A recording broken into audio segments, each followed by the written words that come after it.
We're waiting. Sure. Look at my blue LED lights on the desk. Go Rams! I need that. I need that. It's very cool. I'm very excited. Mrs. Pendleton, if you see a spike in the electric from the high school, I'm sure you'll make note of it and dock or pay appropriately. It's a really small cord. It's really small. What they all say. We are running, so we're good to go. Uh-oh. Okay. Behave. All right. It is 7:02 p.m. on the 8th of September, and we will call this meeting of the Board of Education to order. And we'll start with the Pledge of Allegiance. Pledge allegiance to the flag of the United States of America and to the republic for which it stands, one nation, under God, indivisible, with liberty and justice for all. Everybody say it to my little flag behind me. It's my official flag for them. All right, so it is my pleasure to kick this meeting off. And to start off with, we'll have our first report from our new student representative. So Joe and Megan, I will hand it over to you. And just a reminder to everybody else, when you're not speaking, if you could please mute your microphones, I'd appreciate it. Okay, thank you so much. I think I speak for both Megan and myself. I think we're super happy to be here. It's definitely quite the honor. So I'm very happy to kick it off. Unfortunately, as I'm sure many of you know, this is definitely a little bit of an abnormal year when it comes to crafting a report of everything that's going on, considering there aren't too many big events that we can document and share with everyone. But we did get down a couple things that we thought were really significant. Me and Megan are going to go back and forth explaining them. So the first, it was freshman orientation, which this year occurred on Wednesday, August 26th. It was led by our OSHS Link crew, which is, as it has been in the past few years, our freshman orientation crew. Megan and I were both part of that. There were a number of restrictions on which activities we could do in regards to team building activities and how the timing of tours could work for the new students. But for the most part, it was widely successful. We got a much larger turnout than many of us actually expected. It was basically maybe only a few students less than the normal turnout for one of these freshman orientations. We were able to do a number of team building activities in small groups while remaining socially distant and wearing masks whenever necessary. So it was a great success. All right, and I'll move on, starting with the first day of school and the start of hybrid learning. So on Tuesday, September 1st, that was our first day of school. Cohort 1 started a usual day at school while cohort 2 was online. Students that were online were required to tune in to the class via Google Meet and listen on from home. And in the classroom, it was pretty much usual classes, except that there was wearing masks, social distancing, and in some hallways we have one-way walking patterns. All students were also provided with laptops. Some strengths that we have had in the school is students are very successful in logging on to the Google Meets, and one-way hallways have been a success. We've had a lot of teachers guiding the hallways, and that's been very successful. Some weaknesses we've had is struggling to hear teachers when at home through the Google Meet when you're online for that day, and that makes it harder for students to have discussions with each other when you're at home and in the classroom, because the students at home are unable to hear the students in the classroom. But from what I've heard, we have headphones coming in, so hopefully students in the classroom can tune into the Google Meet, so that way we can have fluid discussions throughout.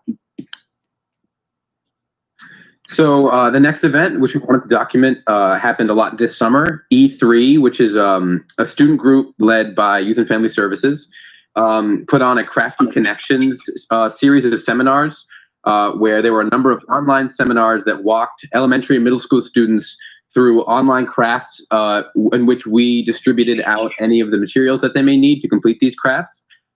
We did things like friendship bracelets, towel animals, and dream catchers. Senior Jacob Schneider was responsible for writing a grant proposal to America's Promise, which we were given. And with this grant money, we were able to actually buy Zoom so that there was no time limit on the meetings that we put on, which made it a lot easier, and it made for a much more fluent crafting experience, if you will. So these seminars will continue in person over the next couple of weeks, I believe, at the Congregational Church on Tuesdays, where students can be brought from the middle school to the Congregational Church from Youth and Family Services staff, and continue to be taught how to make a craft from the E3 crew. All right, and to move on to sports, as of now, sports are looking very different than they ever have before. But for now, CIAC has allowed students back onto the field. This started on August 29th. They have a lot of guidelines and timelines in place to allow students and athletes to get back slowly but safely. Currently, we are still in phase 1 of the CIAC plan, which means practice groups of 10 kids. And this is going on until September 21st. And as of now, the competition will be starting on October 1st. The other day, football got canceled. CIAC said they're not going to be doing games, but there's still possibly a 2-touch football possibly happening. They're not sure about that yet. And as of now, practices at the school have been running really smoothly. Practices are there's usually about 4 groups per sport, with 4 different practice times, and we are doing lots of drills and everything in ways that we're staying 6 feet away from each other. So they're running smoothly as of now. And that's all we've got. Awesome. Thanks a lot, guys. That was great. Do we have any questions for our student representatives from the board? Eileen Baker, I don't have a question, but can you hear me okay? Yep, go right ahead. I just wanted to welcome the 2 student reps, Megan and Joe. We're really very excited to have you be able to represent the student body and to give us a sense of the pulse throughout the year as things come about in terms of what students may be thinking about. So very much welcome. I have a question. What is America's Promise? Maybe Jan knows about it. And how much was the grant for that? And is that toward materials? Because that's a very exciting initiative done by a senior that wrote this grant. I actually don't know exactly how much it was for. And I wasn't super involved personally with that process. It was almost entirely taken up by Jacob Schneider. I can definitely ask him more information about it. When I reached out to him, he did tell me the name, but I don't think I know exactly what that organization is. I don't know if anybody else knows about that. I'm sorry. That's okay. And is the E3 program, you said it's going to continue, is that for a certain group of students, or anybody can go to the church during the week or after school? Or Sure. I think that the primary audience would be middle school students, probably lower middle school students, but I don't think anybody would be turned away if they chose to attend the meetings. It was most widely publicized to middle school students, and most directly because the middle school is just a short walk from the Congregational Church. So that was something we were trying to cut down on the number of students that needed to get rides. So that's primarily what the initiative is, but I think anybody could attend if they chose and reached out to the youth and family staff. And that's after school? Yes, on Tuesdays. Oh, great. Thanks so much. Yeah, may I say a word, unless there's more questions? Go ahead, Jan. I want to welcome Megan and Joe, and I just want to tell the board, if you don't know Megan and Joe, we are very lucky this year to have them as our representatives. They're going to be terrific contributors. As you can see, they're going to give you a perspective on things that will be very much the student perspective, but very candid. And I work with both of them on Superintendent's Principals Advisory. Megan worked with me and a group of students this summer on preparing a survey about distance learning so that we could maybe modify professional development for this year to have a positive impact on distance learning. And it did get implemented as part of Mrs. Goss's and the ILT's professional development in opening days. So that's just a small example. I'm sure Sheila or Joe could go on forever about them, but they are huge contributors to the school community, to the community at large, and we're really fortunate to have them. Thanks, Jan. Other questions? Kara? Yeah, I just wanted to jump in. So has it been resolved in terms of being able to hear teachers through Google Meet? It's a great question. So district leadership team discussed that today. And yes, we have headphones for everybody. So that will resolve part of the issue. At Goodwin School, they'll be handed out. They've been delivered. Mrs. Pendleton ordered them. They've been delivered. We are also looking into some other opportunities. As you might imagine, it's very voice specific. So those folks with quieter voices are harder to hear. So we're looking at a variety of things. The potential of wireless lapel mics in some cases. We have FM systems for people who have hearing issues, and we may be able to find a way to incorporate those FM systems into the resolution. So currently we're doing an inventory of how many FM systems we have in district already. To help those folks that I think are harder to hear. And Megan, I know you didn't necessarily say, but is it more of a problem in some classes than in others? Because that's what we were told by others. Yeah. So it's those softer voices, I think, that are harder to hear. And so we're trying to alleviate the problem in more personalized way rather than trying to come up with a one size fits all. Okay. Thanks so much. So Tara, this is George. I have a quick comment. And again, Go ahead, George. I just want to also echo, both Jen and Eileen's comments. And you're welcome to the board. And I think the comment that Eileen made about you guys being the sort of a voice for the students, I think becomes incredibly important during this period. Half the student body is not in the school at any particular time. Hopefully by October, everybody will be on the school premises. But right now, it's very important that we sort of get a pulse of how people are doing. And so you guys are basically our conduit. So whatever you guys can do to keep us informed, that'd be great. Thanks very much. Excellent. Yeah, I agree. Thank you, George.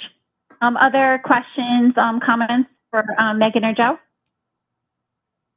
Yeah, I just want to mention that when you did the review with the student reps, they know that if there's an item that they would like to put on the agenda, they can do that just based on our policy. Yep, they can reach out to me or Jan to have that added to the agenda as a topic that we can discuss outside of the report that you guys have. And certainly can reach out to us with questions at any point. And we did let them know, Eileen, that, we do sometimes get involved during our meetings and I do lose track of the time occasionally. But if you guys have homework or things, obviously that comes first. And we usually try to remember to excuse you at 8:30 if the meeting is still continuing. So feel free to, raise your hand and be like, hey, big test tomorrow. And they're also welcome to stay if there's an agenda item that they are really interested in contributing to. Of course. Absolutely. Yep. We welcome your questions and comments. Yep. Thanks for reminding us, Eileen. All right. So with that, we will move on. Thank you both again. Great start. Karen, any correspondence for the board? I apologize. I'm going to jump in here. Not received any correspondence. Yeah, okay. That was what I was going to say. I forgot to tell Karen that we had not received any. Yeah. All right, good. My apologies, Karen. All right. No worries, Trent. Thank you. So next up on the agenda is our meeting minutes from our special meeting on August 25th. I would like a motion to approve our August 25th minutes as posted. Was that a motion from you, Eileen? I was on mute. I should do some sign language. I'm like, okay. I saw the wave. I'm watching all of you. Okay, so moved by Eileen. Do we have a second to that? Second by Jim. All right, seconded by Jim. All in favor, aye. Aye. Any opposed? Any abstentions? All right, so moved. Thank you. All right, moving right along. Jan, you are up with our opening day report. You actually have a series of reports in your board packets just describing what school was like by the building administrators. Also, Mrs. Goss has given you an extensive report about professional development. And so you've got a bit of a flavor of each of the schools, plus an overview from me, which also includes some of the things going on at the state and regional level. So unless you would like us to read any part of it, we're happy to take questions, either one at a time or as we usually do for administrative reports or whatever you like, whatever the board wishes. That sounds great, Jen. And I'll just say to everybody, those of you who are on camera, if you want to give me a wave, I'll try to call you out in order. Otherwise, I'm trying to pay attention to who's unmuting and muting at any given time. So questions for Jan and the administrators in regards to the opening day report? Opening day. I don't know. Okay, go ahead, Eileen. I don't know. Is this part of the, like, for instance, there's some information on strategic plan. It's a lengthy report and talks about it. Why am I in the same document? Yeah, it's a lengthy report. Yeah, number of pages. Exactly, you're in the right. I just want to make sure, because I had a question about students grades 5 to 12 having some input on the strategic plan. So I wondered, how are they're developing a series of questions. How does that operationalize itself? So it's not fully decided yet. And Isabel is coming to meet with the board on October 6th to talk more about that. But it will certainly include, as it has in the past, stakeholder meeting groups and a survey or surveys. Yeah, I was just curious to know how they were going to develop them for students 5 through 12, because you have some younger students, and who was sort of part of that development for the students. Yeah, so that part has not been fleshed out yet. Amity, Goss, and I are going to meet with Isabel on Monday to talk a little bit more about a few of those procedural pieces. Isabel has created some questions, but they're very general questions, and we want to tweak them for our district, have them ready for the board to look at on October 6th. But we haven't decided any of that yet. It kind of took a backseat to getting schools open. So I just had a question. So if students are going to be looking at the questions on September 21st, but we meet on October 6th. So those questions would have already been developed. Would our student reps also be part of looking at those questions, or? So I'm just curious because that input's important. Yeah. But what's going to happen the week of September 21st is not surveys. Those would be stakeholder meetings. And I'm thinking Isabel, she's got some general questions that she uses for those stakeholder meetings. I think that's what's going to be happening then, but we haven't really set a time for doing surveys. No, I just meant stakeholders because that's what it says. They're going to be meeting with students. Right. But I thought you were asking me about the survey question, Eileen. I'm sorry. No, just on the strategic plan, it just says week of September 21st, students grades 5 to 12. So I was just curious to know what they might be asking students and how they were going to be developing those kinds of questions for middle school all the way up to high school.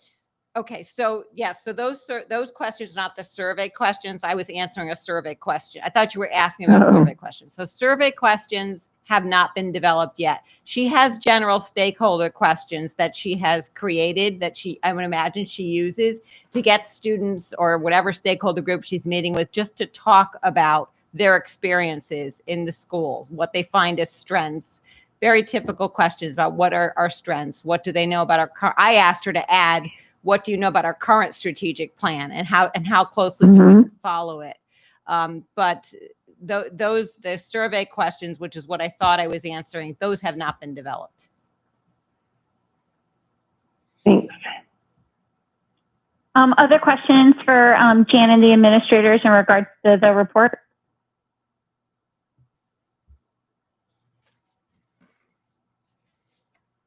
George, you have a question? There you go. Sorry, I keep hitting the mute button twice. So the standardized tests, there's a fair amount of description about that, and hopefully by the time those will begin in earnest, the school will be full participation in October, and so that shouldn't be a problem. It should probably go through normal channels. The situation that we do like a 50-50 or even completely online, are there going to be some sort of provision for the standardized testing? So I'm going to let Mrs. Goss answer most of this, but we just got a little bit more direction on this from the state. I just forwarded it less than an hour ago to everybody. But remember, even if we are even if we are all in school, we may still have some families who are temporarily keeping students out of the state is still alive. So they have to come up with provisions for those students. Mrs. Goss, would you like to add anything you've learned from your groups about that? I actually have not heard a significant amount about it, but I know that they have been looking at extending windows, and, giving multiple opportunities for various groups to take the test. They know that across the state, we're all going to be in that situation, and across the country, lots of people will be in that situation. So I'm pretty confident that they have multiple options for at least PSAT in October. Question. Thanks, George. Other questions for the administrators or Jan on the report? So Amity, the PSAT is going to be given virtually or in school, or? I haven't seen a virtual option given yet. Now, I did not fully read the email that Jan sent this evening, but the PSAT, to my knowledge, will always be in person. They just have various forms of it that we can use on different days, at least if it operates the way that it would have last spring. So they're And if planning. students are home, they probably will have a way to access it somehow.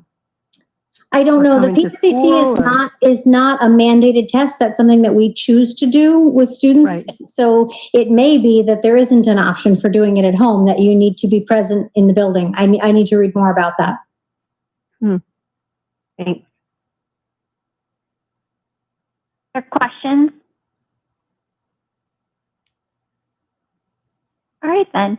Thank you very much, Jan. It was a really thorough report, and I appreciate the input from all the administrators in the building. It was good to kind of get a well-rounded perspective on our brief time together so far. Thank you. Yeah, they did a great job. Thank you. Yeah, it was excellent. So moving on to the teacher and administrator evaluation plans. This is an update for the board, and I will hand it back over to you, Jan. Yeah, so I'll just introduce it a little bit. As I said, nothing about 2021 can be untouched, including teacher and administrator evaluation. So you might remember that last year when we went to full remote, certified staff, other than the superintendent, all certified staff was sort of put on hold for evaluation purposes. And the State Department of Education said we were not to conduct evaluations. Fortunately, in Old Saybrook, many of our observations, at least one observation, had been done. So we feel like we had a pretty good pulse of our staff by the time March 13th came along. And we felt like we were in pretty good place. We were able to make some decisions about staff continuing or not continuing based on what we knew. And so this year, everyone felt really strongly that we could not have a repeat of that we had to have an evaluation process in place. And so the state came up with a plan, or they came up with directions that Amity and I think Joe and Matt are on that team as well, put together with teachers. And it is the Pdec plan for Old Saybrook. And this is just being presented to the board tonight because part of the requirement is that it must be presented to the board. So Amity, with that, if you don't mind walking us through a bit. Absolutely. The changes actually, I think they called them leniencies or something. They're very very insignificant in the course of big things. They did say that we wouldn't use a summative rating for any certified staff this coming year. So there are usually 4 tiers of ratings, and there's a category to which each educator is assigned. That category name, that label, will not be given, but a summative evaluation will still be conducted and still be written up and recorded in the system. So it'll be more narrative, it'll be more formative, more focused on what we can grow into and what professional learning we might all need, but it will still exist. We have student learning objectives every year, and they have always been academic until this year. This year, there is an option to have a social emotional learning goal or to have a family engagement goal as your student learning objectives. So those are 2 changes. And then in addition, the way that we're observing, more and more research is showing that the state may need to flex its guidance because we're finding more frequent shorter observations are more effective. And so this really is, I think, the precursor to larger changes to come. They are allowing us to do, for tenured staff, they're allowing us to do 2 observations, informal observations. That means without a lesson plan in advance. That's just a drop in where you're observing a class in action, and then you have to have written feedback after that observation. So it doesn't necessarily include a conference, but it certainly can and would anytime that a teacher would want a conference. And it will absolutely include written feedback in every case that there's an observation done. Stakeholder feedback is really similar. It's focused on engaging families, and we'll have local measures that will define that. Really, the focus is on formative ratings, which it always should be, right? So watching teachers practice and then recommending some things that they can learn and change, and then, going back in and seeing again and continuing that conversation. I think that what they did this year is a lot of what we'll see coming soon, but the legislation has to be altered for that to happen. So I think they're just using this opportunity to get a little pilot, a little try. Maybe they have a flow chart, Jan. Only if they're smart. Yeah, I have heard the same. Amity's right. I've heard that this is a nice opportunity. You might as well make lemonade when you've been given lemons. So this is a nice opportunity to look at the evaluation plan, because before the pandemic was a thing, we were talking about it with the commissioner, and he recognized that there was a bit of a hue and cry to make changes to what began as a really good concept, but through multiple negotiations and manipulation. I don't mean that in any kind of a negative connotation, but manipulation through the process. It became a behemoth of a process that doesn't really suit the purpose.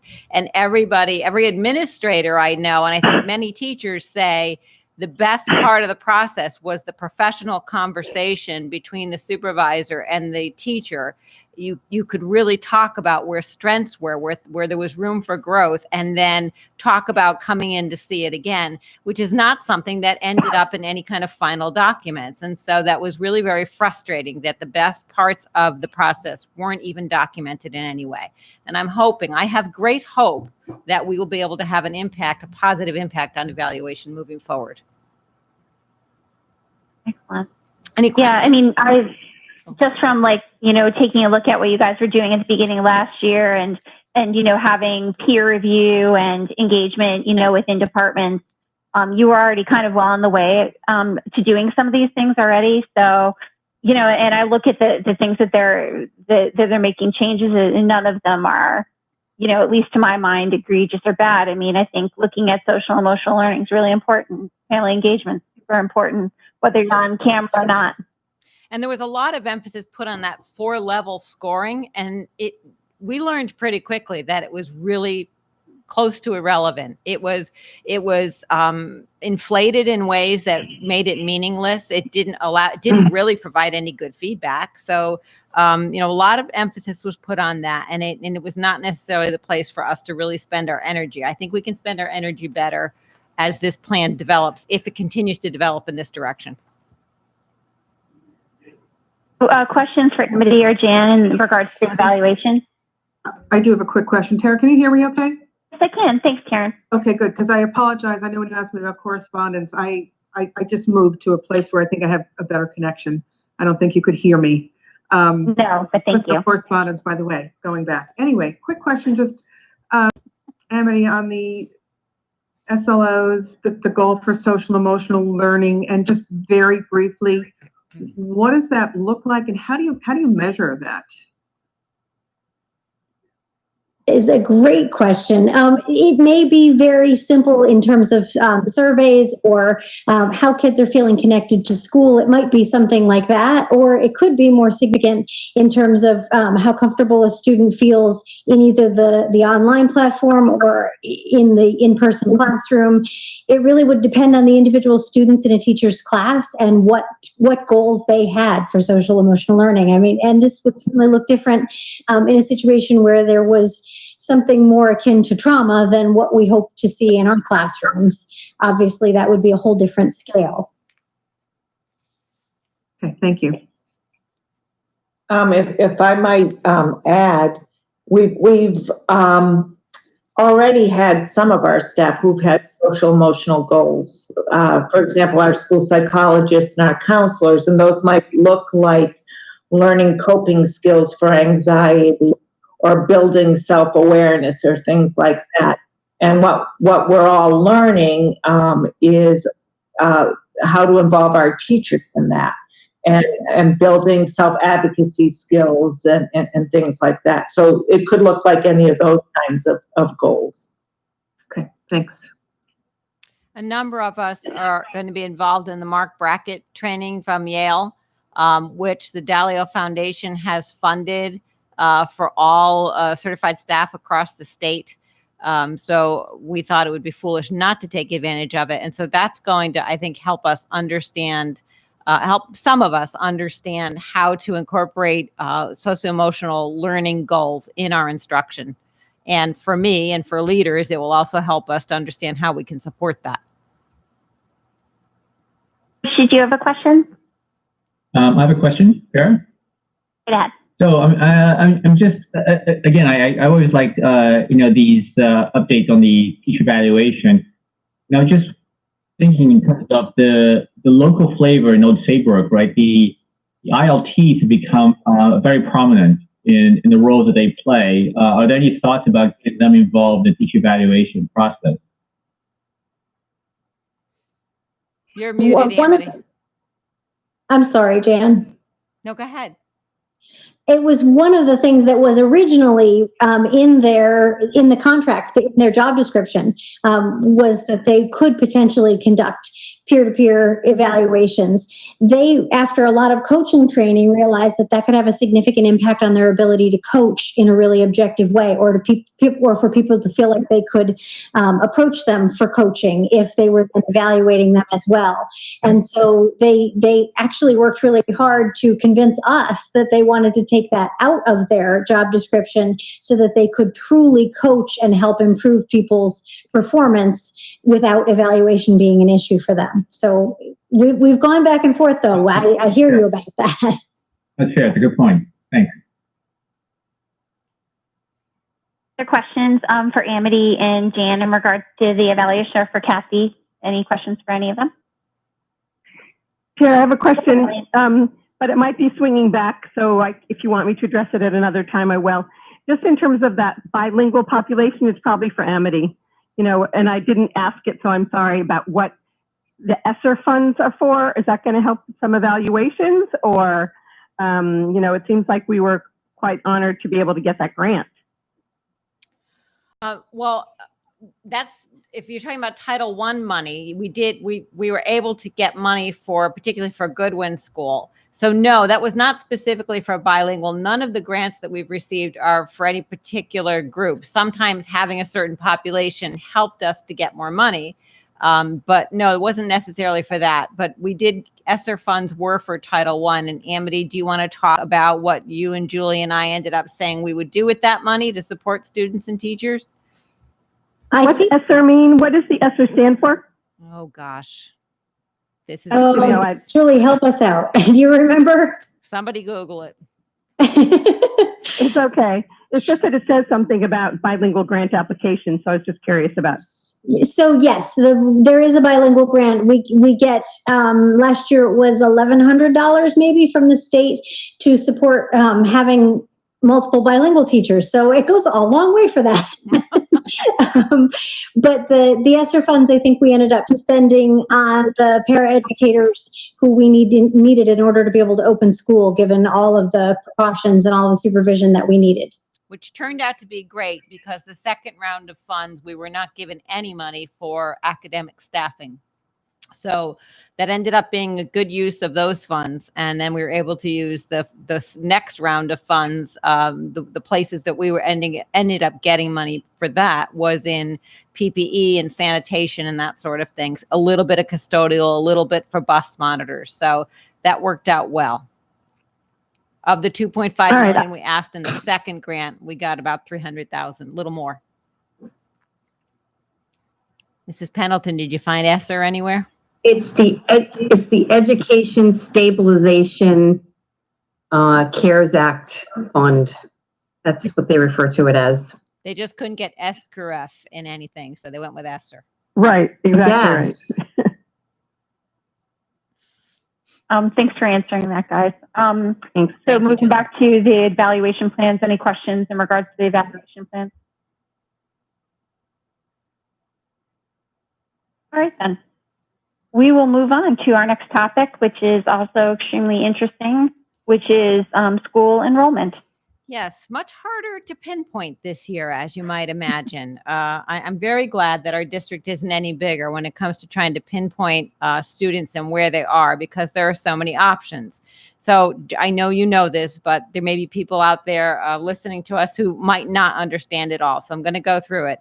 We opened in a hybrid. So that means that 50% of our students are home 2 days a week, 2 days a week, 50% are home another 2 days a week, and 100% are home another day. So there's that attendance, and we're responsible for attendance for all of those folks in all of those situations. We have parents who, because of the State Department of Education's allowing them to do so, are temporarily, those are the state's word, that's the state's word, temporarily allowed to keep their children home 5 days a week. We are responsible for their attendance. And then we do have a few people, and I think I've heard this is pretty much true everywhere, who have decided to withdraw their children either to homeschool or to send them someplace else, private tech schools. You know, some of those we have every year, magnet school, tech school, private school. So it continues to be, I would not tell you that the numbers that I'm reporting to you will be exactly the same on October 1st, which is our official attendance day for state reporting purposes. But this is where we are right now to the best of our ability to assess.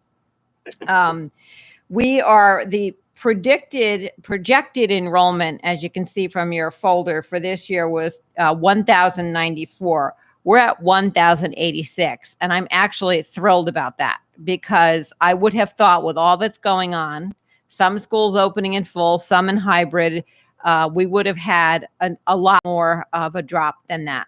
So, but you can see that 10/1/19 actual and 9/1/20 actual is a significant drop. Now, partly that's because of the class size of the seniors who graduated last year and the class size of the kindergartners that came in. We graduated about 120 and we brought in 45 kindergartners. So that's, you know, it's about 75 students right there. And that leaves you with a delta of about 36 students to try to figure out where did they go. We had 5 who left the 8th grade and went to magnet schools, 4 that went to technical schools, another 6 or 7, and this is much more fluid this year than it has been in the past. So this is the number that's usually set now, but we're just not sure, who seem to have gone off to private schools. And then we have about 4 right now that we believe are being, well, they have told us that they're homeschooling. We don't know how long that will last. We don't know if that's temporary, but they've withdrawn their children to homeschool. So that ends up pretty much channeling where we're at. And as I said, by October 1st, we will have this all ironed out. Usually I have one piece of paper. This year I have the original report. I have it by grade, who's withdrawn, who's temporarily staying home. I have the technical, the magnet, and those numbers, outplacement facilities. So it is a lot more to address this year. We are fortunate that we're small enough that we're able to keep track of these people. By October 1st, this is all going to settle down. I do expect on October 5th, if we end up going full time, I have had some parents tell me they intend to withdraw their children at that point. There are others, particularly I think at the ECP grades, based on what Mrs. Bai has said, who will probably re-enroll their children at that point. So I think this will continue to be fluid throughout the fall. And it will be dependent upon what happens with schooling, whether we're open, closed, or in hybrid, and what happens with the pandemic. And I'm happy to take questions, anything we can possibly answer right now. I have a question. Go ahead. This is Karina, and this is really just a curiosity. Of those parents who have indicated that if we go full-time on October 5th, are those students currently not participating in the hybrid, so they're fully distance learning currently, or is it a blend? The ones that have told me, now there may be others, but the ones who have told me that they are going to be withdrawing their children, they are participating in the hybrid right now. That's interesting. I think it has to do with density of number of students on buses and in classrooms. Mm-hmm. Mm-hmm. And they may have changed their minds at this point. That was said to me before school even opened. Jan, on the other end of it, this is Cindy. On the other end of it, those that have made the decision to go to private school, did they ever indicate, was that because we're not fully up and running full time? They haven't indicated that to me. I know of one that was about sports. Okay.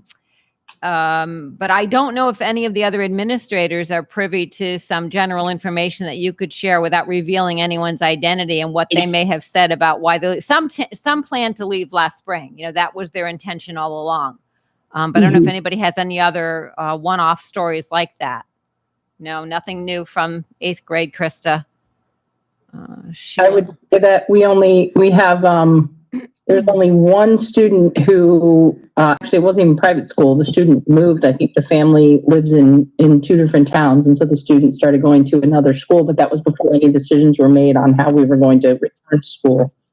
All of our private school attendees we were well aware of by the spring. Thank you. Keston, you didn't have any additional information. We had one family choose a private school that offered 5 days in person. Right. Yeah, so it Jan? remains, yeah, Eileen. Yeah. No, I'm sorry, you finished your statement. No, sorry. I was just going to reiterate that I think it remains to be seen what's going to happen here. I think everybody is just as confused about how to proceed as everyone else is, and I think this is a particularly difficult issue. So we'll see what happens in October. You know, we're all about right now building trust with families. You know, constant communication, parent phone calls. You know, being really straightforward about what we don't know and what we do know. Everybody is doing as much outreach as possible and trying our very best to keep our promises, you know, just a few short days in on distance learning, because I know that was a concern in the spring and we did not want, none of us wanted that to be a concern again this fall. So we're just about building the relationships, building the trust, because no matter what ends up happening, that's going to be very important. Eileen, I'm sorry. No, you're fine. So of the cohorts, how many students are in a cohort group, like in a classroom? Because is there an A group and a B group, and some come on Monday and Tuesday and the others come on Thursday and Friday? So cohort 1 is the Monday and Tuesday, and that's last names that start A through LAC. And then cohort, right. How many? Yeah. Cohort 2 is Thursday, Friday, LAD to Z. How many are in a cohort? So roughly 50% of our students are in each one of those groups. And then those are broken down further. So at some grade levels, that could be 5 students in a classroom. At some grade levels, that can be more than that. Ms. Riffle, what is your largest class? Where'd she go? Oh, there she is. I'm right here. Our largest class in cohort mode. We have one anomaly class because of how the alphabet broke out of like 18 students, I believe, and we've mitigated that. But most of them, I would say, are anywhere from seven students to, 12. Maybe we only have a few classes over 20 this year for that very reason. We were trying to keep numbers down. Megan or Joe, what size are your classes? What are your biggest classes and smallest classes? My smallest class has 4 kids with me included, and my largest class has, I think, 13. Okay. I think it's about the same for me. My smallest is 4 and my biggest is maybe 12. Okay. Yep. And Jan, thanks so much. This is a question maybe for Heston. Anything going on with issues with masks and children keeping them on, and how that's been proceeding with mask breaks and your experiences? That good one hasn't been a problem. Families did a wonderful job of preparing their students to be comfortable in masks. We do have mask breaks, both inside and outside, mostly outside. And students have been wonderful. It has not been an issue, surprisingly enough. And I would just like to add that was the dire prediction from everybody. It's never going to happen. You're never going to get them. And so far, kids have been great. They have been great. And our plexiglass, not plexiglass, but sort of it's not a shield, but it's kind of like a desk. I don't know what you want to call it, cardboard, and it kind of has some plastic there. Is that what students are putting on all their desks? Have those, yes. And that's what's going in, put with each classroom? They've been They have their delivered. own? They've been delivered to each school. I don't know if anyone can talk about how they're being used. If you want us to do that now. Well, if you Curious, don't I know mind, some high schools are carrying them around.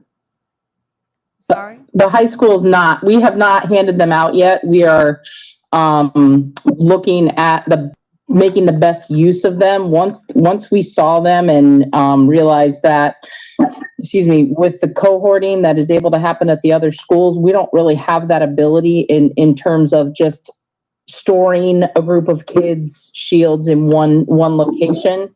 We've brainstormed a couple potential ideas. We're going to start, I believe, with our special education teachers, our case managers, where students that they're tend to be working more closely with in the classroom, provide each case manager with one per every student, and they can keep them in the rooms. Same with SRBI, so students won't have their very own to use.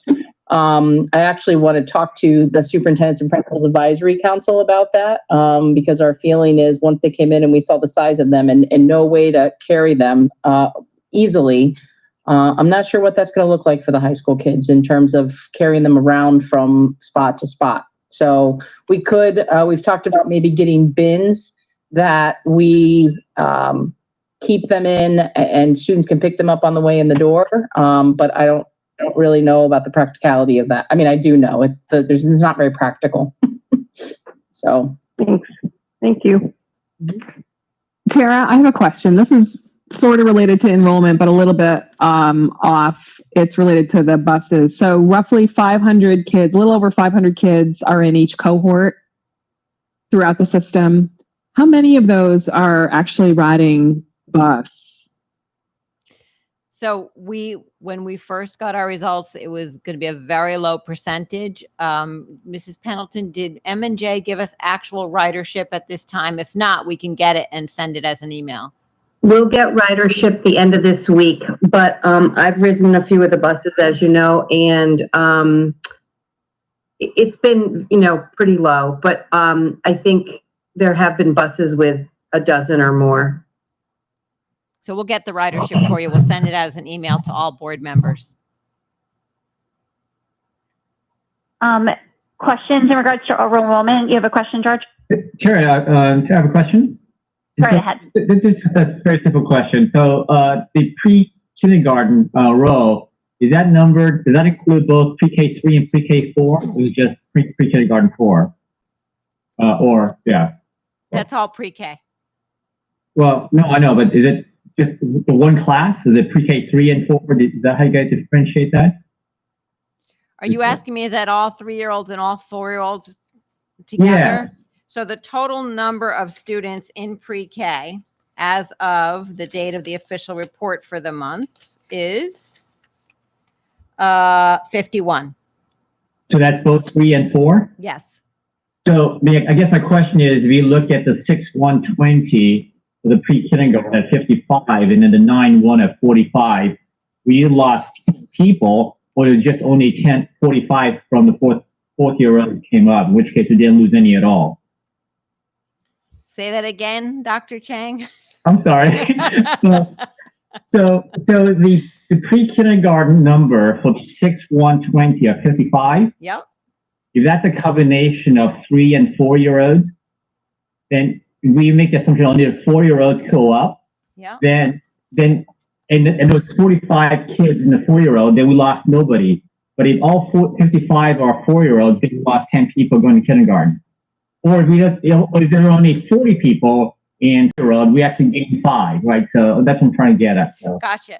So yes, you're welcome. Thank you. And thank you for explaining it for me nice and slowly. I appreciate it. So it's not quite that, it's not quite that easy to calculate because we end up having students added that were not in our pre-K program. We had some students withdraw temporarily because we went to the hybrid. So it's, and some 4-year-olds, not everybody always moves forward. And Heston, did we keep anyone in that age group an extra year in ECP, or did they all move forward this year? No, we had some students stay for a second year. Thank you. All right, thanks very much. Sorry. No, that was great. Thanks, George. That was a good question. I knew what you were getting at. That's even harder than the Sudoku I did this weekend. That's awesome. Other questions for Jan in regards to enrollment? This is not enrollment. I apologize, but it's schedule. Is it so? If it's not appropriate for me to ask, just tell me what we're going to table that question. But have we given any? Have we given any thought to modifying the schedule based on school rather than, because I know some school systems are doing at the lower grades a full schedule and hybrid at the higher grades. I think probably in consideration to childcare issues or just the difficulty of distance learning for the younger students. Have we given any thought to that with respect, and given the numbers are so low at those levels, you know, St. John's went full schedule because of the numbers of kids. Have we considered some of that as far as what we're going to be doing going forward? Although I realize October 5th is coming and we're planning to go full bore soon. Yeah, I would not be inclined to think that we'd want to make a change now. You know, St. John's numbers total are so much different than ours. And so that allowed them to do that. And so the same is true for some other districts. We did think about that idea, but we didn't end up moving forward with that for many different reasons, not the least of which is partly, in all honesty, staffing comfort, because we knew that there was anxiety among staff members at all levels, and we didn't want to create disparity there. And we felt that we could create a platform. We also thought it was really important for all of our staff to know how to use the Google platform and be ready for a future date when we might all be home again. And we didn't want our elementary teachers not to have that real life experience in a more moderate way. Good, thank you. You're welcome. So any other enrollment related questions or comments? All right, well then we'll move on. I don't know, Jan, how much you want to say about the magnet school enrollment. I know I've got a quick question on that, but I'll let you recap for everybody. It's rather anticlimactic now, right? So we have 4 high school students at the Marine Science Magnet at different grades. That tuition is $6,070 a year. And then we have 1 student at ECA, Educational Center for the Arts, and that's a part-time program. And the student spends part of the day in Saybrook and part of the day at their school. And that tuition there is $5,467. Those tuitions are not set by us; they're set by the state. And those numbers are low. They continue to be low. We don't have a lot of students going off to those programs, and so I think those who go are going there for very specific interests. If you have any questions, we'd be happy to answer them. So I actually have a question, Jan. So in regards to the footnote at the bottom, in regards to the special education services those costs being incurred by our school district. So then the reason, I know you can't give us specifics about a student, but just in general, the reason that the students are attending, say, the magnet school isn't because of special education need. It's because they want to go to that magnet school and they happen to have a special education need as well. Is that right? That's correct. Okay. I just want to make sure I understood that. Yeah. Other questions from the board in regards to the magnet enrollment? I just want to point out that you should also have the pupil and professional services out of district outplacement report in with your enrollment report. And that represents the students, Mrs. Barros, that you were just talking about, students who are placed elsewhere because of particular special education needs. Okay, I think I probably missed that one, so that's on me. Tara, this is George. I have a quick question about the magnet schools. Go right ahead, George. The 5 students, the 5 students who are at magnet, no, I take it back. The 4 students who are at the Marine Science Academy, are they all in the same class, same year? They are not. Okay. They are, grade 10, 12, I'm sorry, 2 10s,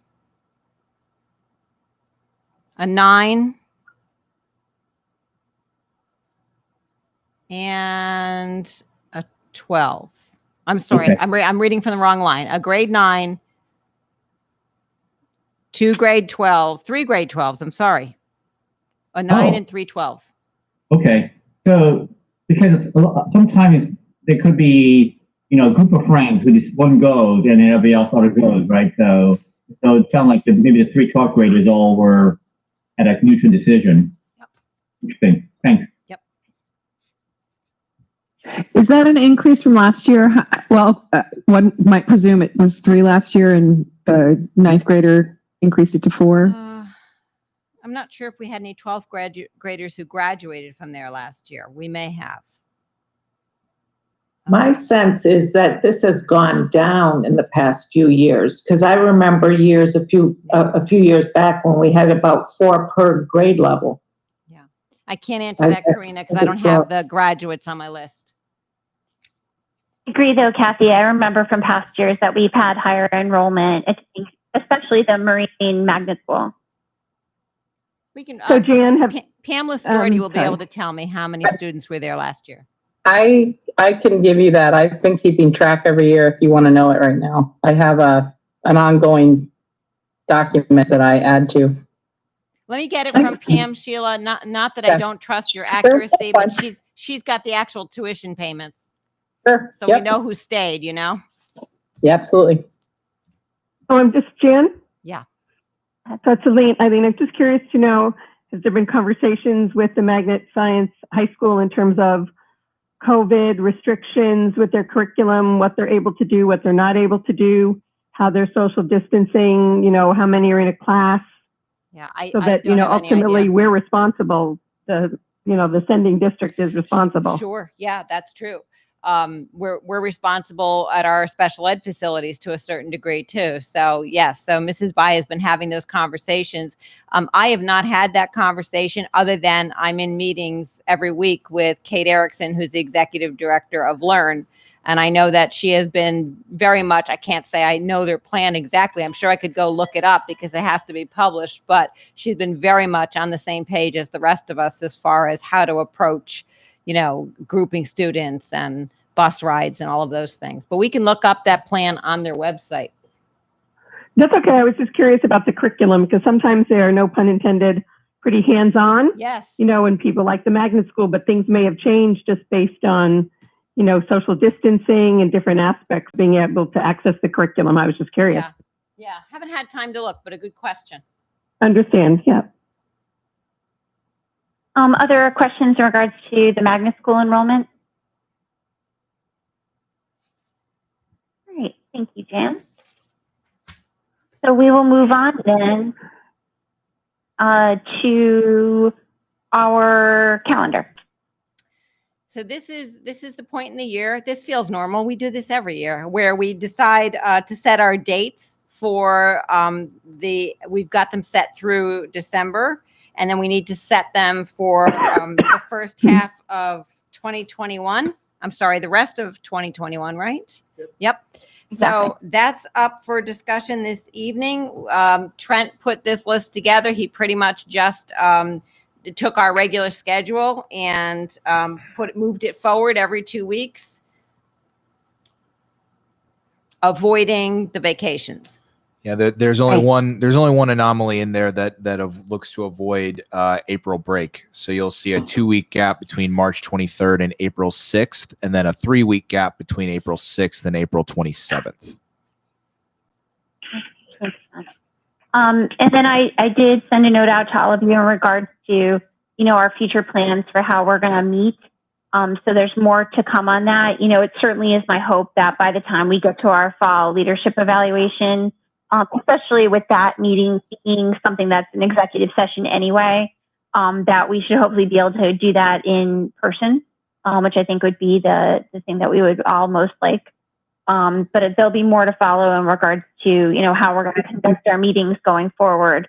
But, I do fully expect that for at least the rest of September, our next meeting will be online as well. So Tara, if some of us are not comfortable, if we're going to meet in the boardroom and there isn't enough social distancing, can some of us participate remotely? Absolutely. Absolutely. I had a lengthy conversation with our board attorney in regards to how we should be conducting our meetings going forward and about making sure that we have availability for all of our board members and people who want to participate both online and in person. So absolutely, Eileen, if we've got board members who are uncomfortable meeting in person, we'll continue to have online availability for our meetings and our executive sessions. Although maybe it's important to know if we would use the entire boardroom, and that way you can social distance a lot better than just a small portion of it. Yeah, I still need to, discuss with Jan and Trent what space we might use. It's certainly possible we might not use the boardroom. We might use, say, the high school media center or, one of the auditoriums or, a much larger space than we normally would be in. So that's a great point, Eileen, and that's all kind of stuff we need to work through. And obviously our numbers are going to dictate to our ability to in person. And I would just say, like everything else we're doing, it's going to require some built-in flexibility, because if numbers change one way or the other, we may want to change the way we proceed, as a board and as a district. Yeah, but I do appreciate. I was just going to say, Eileen, I appreciate everybody, the folks that have reached out to me. I know Karina's reached out to me with ideas about how to make this format work a little bit better, and we'll certainly have that conversation, with Trent to see, how we can make this, as interactive and as accessible as possible to everybody. Go ahead, Eileen. You had another question? No, it's just a comment that I see a board meeting on November 24th, and because that's close to Thanksgiving, that's usually something that we consider. If we don't need to have it, people travel and things like that. That might be a date to reconsider as the time gets closer. Yeah, I think that's definitely, we usually the same thing. We usually only have one meeting in December. But I think as we normally don't meet over the summer, and we all saw each other then too. There was no time off for the board this year. But I think you're absolutely right. As we get closer to that date, we'll see how things are going, see how busy we are, see what kind of, material that the board needs to go over at that time, and certainly keep that in mind, Eileen. Mm-hmm. Other questions or comments about the schedule for this upcoming year? Tara, just a very, very minor point, and just check my trend. So this is way, way down the line. November 8th, 2011. That's a Monday. Was that intentional? To try to avoid an election day or something? Hold on one second. Thank you. Quiz, Trent. All right, sorry. I'll go away. No, you're right. No, not at all, George. I actually looked at that. I was like, oh. No, I'm sorry, George. You're right. That was actually just a typo. That it should be the 9th. Thank you. Good question. Okay. I rely on you for those good ones, George, because I miss that sometimes. Yeah, election day is the 2nd that year. Excellent. All right. Other questions? I've changed it to reflect the 9th in the minutes. Thank you. Thanks, Trent. Other questions on the schedule? All right, then. So last up on the agenda is our committee assignments and Tara, our standing board committees and things like that. Tara, we need a vote on the calendar. Oh, we do? Yeah. I can't just say this is what this is going to be, Jan, and everybody goes along with it. Wave your magic wand. Sorry, I apologize. I didn't realize we needed a motion for that. Then I would like a motion to approve our proposed calendar for 2020-2021. So moved. By Eileen. It looks like seconded by Jan. All in favor? Aye. Remember to unmute, please. Aye. Any opposed? Any abstentions?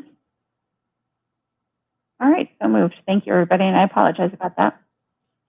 All right, so like I said, last step on the list is our liaison list and standing committees. I don't know if everybody had a chance to take a look at this. I don't know if you all want to go through each of these standing committees, one by one, or if anybody wants to make any changes, join committee that you might not be on, make any changes at all. I'll open the floor for comment.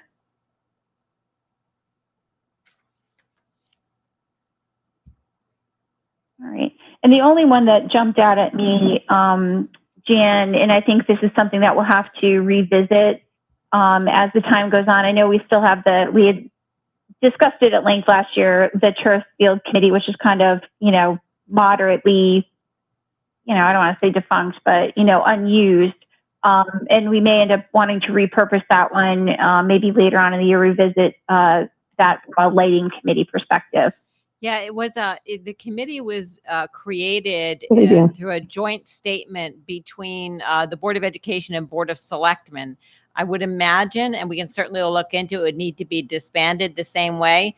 And when we discussed disbanding in the past, exactly as you said, we talked about the fact that there is some discussion now on the town side about lighting for the fields. And so this committee could end up, the way the charge was written, this committee could end up being reinvigorated and brought back to life, so to speak. Okay. Yeah, so that's something I think I'll reach out to Carl to find out, how active we are in pursuing that. I know we've had bigger fish to fry, over the past couple of months, but I could imagine, hopefully as things kind of settle back into a regular pattern, that might be something we all might want to pick back up. So any thoughts, comments, any changes anybody wants to make to the liaison committees? All right then. So hearing none, I will move on to reminders. So our next Board of Education meeting will be online, and it'll be September 22nd. And following that, we have a special meeting on October 6th to discuss the strategic plan. And at this point, unless there's other comments, questions, I would look for a motion to adjourn. All right, George, you have a question? Actually, I saw George wave his hand. You're on mute, George, by the way.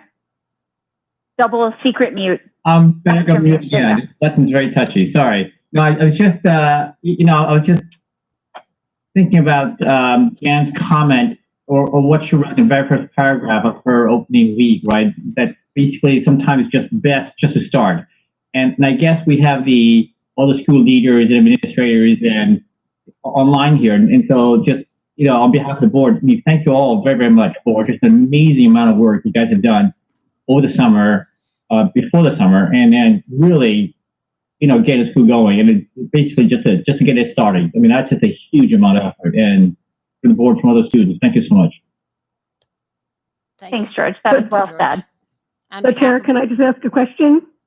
Go right ahead, Eileen. Thanks. So this is for Kathy Bai. Special needs students, how is that been going? Because that's always a challenge in terms of masks and social distancing. They have been doing amazingly well. We only have a couple of students where we're really working on the masks. We'll wear them, for transitions and stuff. We do have a number of our students who are coming the 4 days because, so they don't do just one cohort, because they really don't benefit much from online. So yeah, they've been doing well.